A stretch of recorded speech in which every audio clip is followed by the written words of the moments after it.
Hello students, आज हम करने वाले हैं worksheet number 71 for class 10th science. 23 दिसंबर की ये वर्कशीट है आपकी। आज की वर्कशीट का टॉपिक रहेगा हमारा पर्यावरण। तो चलिए स्टार्ट करते हैं। सबसे पहले जानेंगे खाद्य जाल के बारे में। खाद्य जाल क्या होता है? प्रकृति में विभिन्न आहार श्रृंखलाओं की लंबाई और जटिलता में काफ़ी अंतर होता है। अलग अलग तरह की आहार श्रृंखलाएं यानी कि फूड चेन होती हैं। आमतौर पर एक जीव दो या दो से अधिक जीवों द्वारा खाया जा सकता है। अतः एक सीधी आहार श्रृंखला के बजाय जीवों के बीच आहार संबंध शाखान्वित होते हैं, यानी कि बहुत सारी ब्रांचेस बनी होती हैं तथा एक जाल बनाते हैं और इसे ही खाद्य जाल कहते हैं। तो बहुत सारे जीव जंतु हैं और उन सब जीव जंतुओं को अगर हम देखें तो एक जीव जंतु को दो या दो से अधिक जानवर खा सकते हैं अगर वो कार्निवोरस है। तो अगर वो मांसाहारी हैं तो क्या होगा कि वो जीव जंतुओं को खाएंगे और आगे उन्हें कोई खाएगा, यानी कि वो भी किसी का भोजन बनेंगे। तो इस प्रकार से आहार श्रृंखलाएं बनती चली जाती हैं। तो आप इस पिक्चर में भी देख रहे होंगे तो बहुत सारी शाखाएं बनी हुई हैं। तो ऐसे ही ये खाद्य जाल कहलाता है। खाद्य श्रृंखलाओं से मिलकर खाद्य जाल बन जाता है। आगे बढ़ेंगे इस वर्कशीट में। हमारे क्रियाकलाप पर्यावरण को किस प्रकार प्रभावित करते हैं? तो हमारी जो ह्यूमन एक्टिविटीज़ हैं, जो भी हम काम करते हैं, क्या उससे पर्यावरण को प्रभाव पड़ता है? तो हाँ, उससे पर्यावरण को बहुत प्रभाव पड़ता है। पर्यावरण में परिवर्तन हमें प्रभावित करते हैं तथा हमारे क्रियाकलाप पर्यावरण को प्रभावित करते हैं। मानव क्रियाकलाप जैसे कि प्रदूषण तथा वन उन्मूलन जैसी समस्याओं को उत्पन्न करते हैं। तो हमारे जो क्रियाकलाप हैं, जैसे कि हमें गाड़ियों की ज़रूरत पड़ती है या और भी बहुत सारे अप्लाइंसेस की ज़रूरत पड़ती है। कुछ जो सामान है हमारे वो सब फैक्ट्री से बनकर आते हैं, तो वहाँ पर भी पोल्यूशन होता है। तो ऐसे बहुत सारी एक्टिविटीज़ हैं जिनकी वजह से मनुष्य ने प्रदूषण को फैलाया है। और दूसरा है वन उन्मूलन। जितना इंडस्ट्रियलाइजेशन हुआ और जितनी कॉलोनियों में बसावट होती जाती है, लोगों को रहने के लिए जगह चाहिए और अन्य फैसिलिटीज़ देने के लिए भी जगह की ज़रूरत पड़ती है। तो इस प्रकार वनों का उन्मूलन होता है, वनों का कटाव होता है। तो ऐसी कुछ समस्याएं जो पर्यावरण को यहाँ परेशान करती हैं मानव की क्रियाकलापों के द्वारा। हम दो प्रमुख पर्यावरण की समस्या पर अध्ययन करेंगे, जैसे कि ओजोन परत का ह्रास और कचरा निपटारा। तो ये समस्याएं दो हैं और बहुत इंपॉर्टेंट हो गया है इनके लिए सोल्यूशन ढूंढना कि ओजोन परत का ह्रास होता जा रहा है और दूसरा है कचरा निपटारा। इस कार्यपत्र में हम ओजोन परत के ह्रास पर अध्ययन करेंगे कि ओजोन परत जो है वो किस प्रकार ख़त्म होती जा रही है या उसका जो ह्रास है वो किस प्रकार होता है, कैसे उसको कम किया जा सकता है। तो जानते हैं ओजोन के बारे में। तो सबसे पहले ओजोन परत जो है वो पृथ्वी के चारों ओर एक रक्षा परत है, एक कवच है जो कि हानिकारक पराबैंगनी किरणों को यानी कि यूवी रेज को अवशोषित कर लेती हैं और जीवों को स्वास्थ्य संबंधी हानियों से बचाती हैं। ओजोन परत समताप मंडल में होती है। तो ओजोन परत जो है वो समताप मंडल में होती है। पृथ्वी का जो वायुमंडल है वहाँ पर समताप मंडल जो है, सबसे पहले शॉप मंडल या ट्रोपोस्फेयर आता है, उसके बाद समताप मंडल स्ट्रेटोस्फेयर आता है और उसके बाद मध्य मंडल, आयन मंडल और बाह्य मंडल होते हैं। तो जैसे कि अभी हमने बात की कि समताप मंडल में ओजोन लेयर होती है, ठीक है। तो आगे बढ़ेंगे वर्कशीट के लिए। और ये जो समताप मंडल के अंदर ओजोन लेयर होती है वो उसका काम क्या होता है?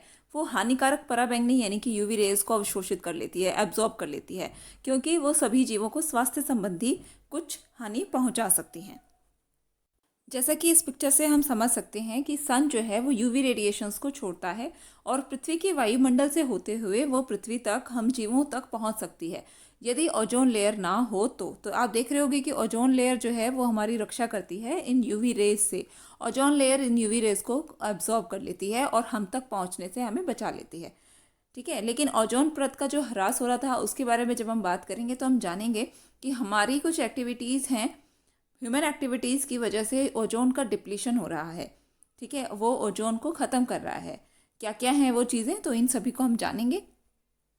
अब समझते हैं कि ओजोन का निर्माण कैसे होता है, ओजोन कैसे बनती है। तो अधिक ऊर्जा युक्त पराबैंगनी विकिरण O2 अणु को ऑक्सीजन परमाणु में विखंडित कर देते हैं। जब O2 मॉलिक्यूल, ऑक्सीजन का जो मॉलिक्यूल है, अणु जो है, वो यूवी रेज की वजह से दो ऑक्सीजन में विभाजित हो जाता है। उसके बाद ऑक्सीजन परमाणु ऑक्सीजन अणु के साथ मिलकर ओजोन अणु बनाते हैं।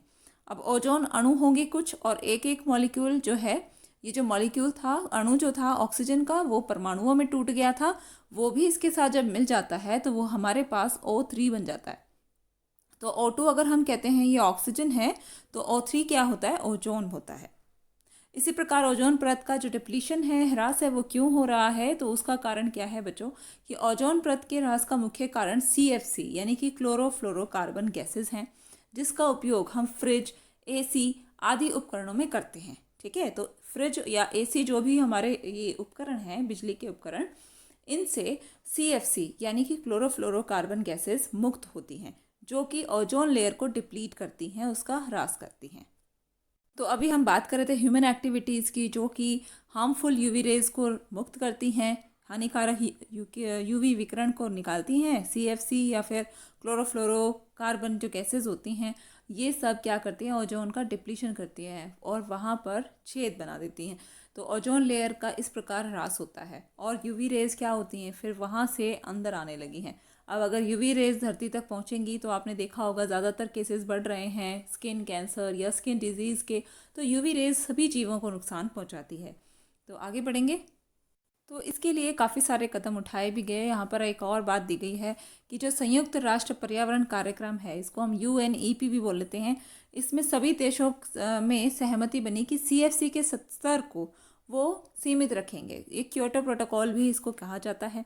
पूरे विश्व में अब भी AC फ्रिज उत्पादक कंपनियों के लिए यह अनिवार्य कर दिया गया है कि वो CFC यानी कि क्लोरोफ्लोरोकार्बन मुक्त उपकरण बनाएं। वो ऐसे उपकरण बनाएं, तो सारे जो फ्रिज और AC उत्पादक कंपनियां हैं, उनको इनके लिए कंपलसरी कर दिया गया है कि क्लोरोफ्लोरोकार्बन मुक्त उपकरण ही वो बनाएंगे। अब आ जाते हैं हम सीधे प्रश्नों पर। तो ओजोन क्या है और ये हमारे लिए कैसे उपयोगी है, तो इसके लिए आप यहीं से आंसर लिखिए कि ओजोन जो है वो पृथ्वी के चारों ओर एक रक्षा परत है, जो कि हानिकारक पराबैंगनी यानी कि यूवी विकिरण को अवशोषित कर लेती है और जीवों को स्वास्थ्य संबंधी हानियों से बचाती है, और ये समताप मंडल में होती है। इसके बाद आपका जो प्रश्न नंबर 2 है, CFC और UNEP का पूरा नाम लिखना है। तो CFC को अभी हमने जाना था कि CFC क्या होता है। CFC होता है क्लोरोफ्लोरोकार्बन। आपको यहाँ से मिल जाएगा क्वेश्चन नंबर 2 के लिए। क्लोरोफ्लोरोकार्बन होता है इसका फुल फॉर्म, और UNEP के लिए संयुक्त राष्ट्र पर्यावरण कार्यक्रम, ये UNEP की फुल फॉर्म होगी। अगला प्रश्न वो कहते हैं कि ओजोन परत द्वारा कौन से विकिरण अवशोषित किए जाते हैं। तो ओजोन परत के द्वारा बेटा यूवी रेज को अवशोषित कर लिया जाता है। यहाँ से आप आंसर लिख सकते हैं। अगला नेक्स्ट प्रश्न है हमारा, वायुमंडल में ओजोन निर्माण कैसे होता है। तो वेरी इजी है। ओजोन का निर्माण बेटा इस प्रकार होता है कि जो अधिक ऊर्जा युक्त पराबैंगनी विकिरण होती हैं, यूवी रेज होती हैं, वो क्या करती हैं, O2 अणु को यानी कि O2 के मॉलिक्यूल को तोड़ देती हैं ऑक्सीजन में, यानी कि 2 परमाणुओं में विखंडित कर देती है। उसके बाद फिर ऑक्सीजन परमाणु और ऑक्सीजन अणु, इन दोनों का मेल होता है, तब हमें ओजोन मिलता है। तो इस प्रकार ओजोन का निर्माण होता है। तो ये थी आपकी आज की वर्कशीट। आई होप आपको बहुत ईजिली समझ आई होगी। अगर कोई डाउट है फिर भी तो आप मुझे कमेंट बॉक्स में बताएं। And please like, share and subscribe the channel if you like this video. Thanks for watching this video.